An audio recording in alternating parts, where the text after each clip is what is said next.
spend just a minute today on talking about walking the dog. And of all the guide techniques that we do with customers, the one that they seem to struggle with most consistently is walking the dog. It's very simple. It just takes a little practice. And even guys that have done it for a while, they can kind of half-heartedly do it, but it's just a matter of actually getting down the correct procedure and then doing it with a little bit of practice. It's one of those topwater techniques that we all like, the poppers and the buzz baits and stuff, but a lot of days, and especially if it's choppy, that walking the dog is just killer.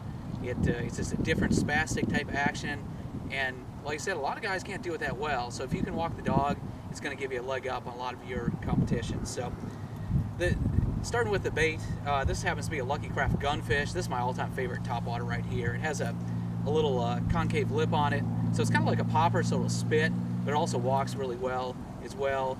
You know, there's the Sammys are great, the Zara Spooks, all those type baits, but like I said, that Lucky Craft gunfish is really my favorite.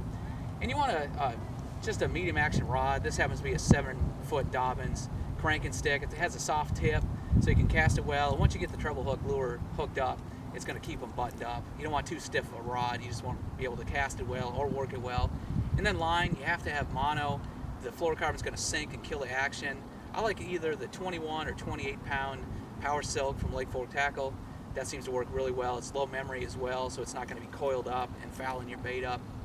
And the whole key with this bait is actually the rod movement. You have to hit the bait. You do a snapping motion down. The key is that when you hit the bait, when you're coming forward, you have to have slack in your line. So you make a chop with your rod, there's slack in your line, you hit it, and as soon as you make contact with the line, as soon as it gets tight, you snap the rod back up. So it's down, up, down, up, down, up. And I've seen people try to do side to side and all sorts of crazy stuff.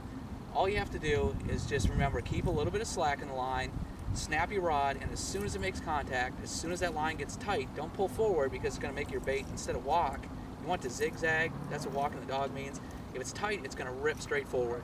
So snap up, snap up. So basically the rod motion looks like this. You cast her out, and you make a quick chop down and back up. Chop up, and you do it very quickly, just repetitively. And I don't know if you can hear it on the camera, but you hear that snap, snap, snap, snap, snap. You kind of hear that water making the sound, the line on it. That's what it should be doing. Just a continuous pop.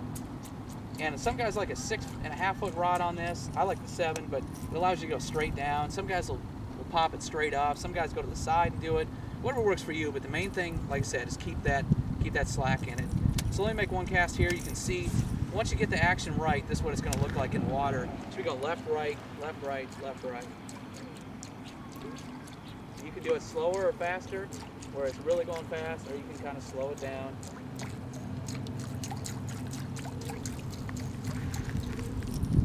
But a very simple technique, walking the dog, is one of my favorite topwater techniques. So give it a try the next time you're out.